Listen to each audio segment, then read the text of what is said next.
चले थे ये दोनों साहब ग्रेट अमेरिका बनाने में। अब ग्रेट अमेरिका में ट्रंप और इलोन मस्क के खिलाफ लाखों लोग विरोध करने के लिए सड़क पर उतरे।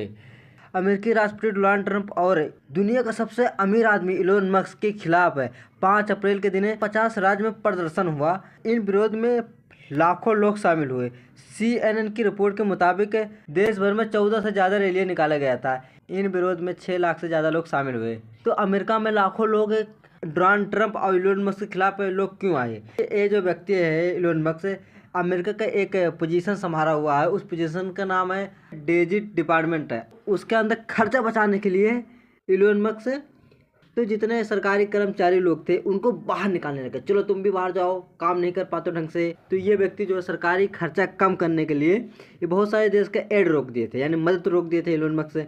और जो अमेरिकी नागरिक थे, जो सरकारी कर्मचारी, उनको भी निकालने लगे थे। हाँ इधर भाई तुम काम अच्छे नहीं कर पाते, तुम भी निकल जाओ। लेकिन इलोन मस्क भाई सबको निकालने लगे। जितना अमेरिकन सरकारी कर्मचारी थे सबको बाहर निकाल दिए। जो सरकारी कर्मचारी को निकाले थे इलोन मस्क, वो लोग भी अपने तरफ से कुछ आदमी को बटोरे और डेमोक्रेटिक पार्टी का सपोर्ट लेके इलोन मस्क के ऊपर आरोप लगाए। कहने लगे ये जो इलोन मस्क और डोनाल्ड ट्रंप है, ये लोग सारे पैसा इकट्ठा करके एक बड़ा सा घर बनवाएंगे, उसके अंदर मियाँ खलीफा आएंगे। मजाक कर रहा हूँ, लेकिन इनके ऊपर भी ऐसा आरोप लगाया गया।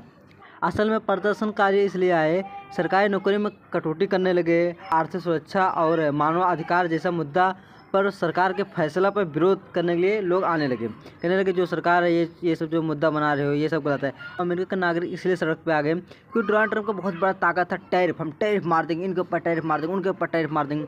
तो पूरे देश के ऊपर टैरिफ मारने लगे। जैसे भारत के ऊपर 26% टैरिफ मार देते। एक टैरिफ था रेसिप्रोसिटी टैरिफ। जैसे भारत देश है हमारा, तो अमेरिका के ऊपर जितना टैक्स लगाता है, टैरिफ लगाता है, उतना अमेरिका भी टैरिफ लगाएगा। तो इसे कहते हैं रेसिप्रोसिटी टैरिफ है। तो अमेरिका की तरफ से भारत के ऊपर 26% टैरिफ लगाया गया। और ट्रंप चीन के ऊपर 34% टैरिफ मार दिया। और यूरोपियन यूनियन के ऊपर 20%, साउथ कोरिया के ऊपर 25%, जापान के ऊपर 24%, वियतनाम के ऊपर 46% और ताइवान के ऊपर 32% टैरिफ लगा दी। अमेरिका के जितने करीबी देश है 60 देश के ऊपर धक्का-धक टैरिफ मारे थे। अगर भाई डोनाल्ड ट्रंप है दूसरे देश के ऊपर टैरिफ मारे थे 2 अप्रैल के दिन, दूसरा देश भी तो इनको टैरिफ से पेलेगा। तो चीन के भी तरफ से टैरिफ लगाया गया। अमेरिका में कोई भी सामान महंगा होगा ही। तो अमेरिकी नागरिक समझ गए, कह रहे कि भाई ये दो आदमी है तो पूरा नाश कर देंगे अमेरिका के। प्रदर्शन में 150 से अधिक संगठन ने भाग लिया था, जिसमें सिविल राइट ऑर्गेनाइजेशन, मजदूर संघ का शामिल थे। प्रदर्शनकारियों ने हेड्स ऑफ का नाम दिया गया था। इसका मतलब होता है इलोन मस्क, डोनाल्ड ट्रंप, भाई मेरा अधिकार को मत छीनो, भाई मुझे बर्बाद मत करो, क्योंकि हम लोग मिडिल क्लास के लोग हैं। डोनाल्ड ट्रंप इलोन मस्क को समझ में आ गया। लेकिन देखा जाए ग्रेट अमेरिका बने या ना बने, लेकिन ट्रंप का यह दोस्त जो इलोन मस्क है, ये पूरी दुनिया का अमीर आदमी जरूर बनना चाहिए। जिस तरह से भारत का एग्जाम्पल ले लिया जाए, विकसित भारत बने या ना बने, लेकिन मोदी जी का अडानी के दुनिया का सबसे अमीर आदमी बने। बहुत सारे लोग अमेरिका के अंदर विरोध करने के लिए उतरे। देखा जाए जो सरकार है कहता है वो करता नहीं है, जो करता है वो कहता नहीं है।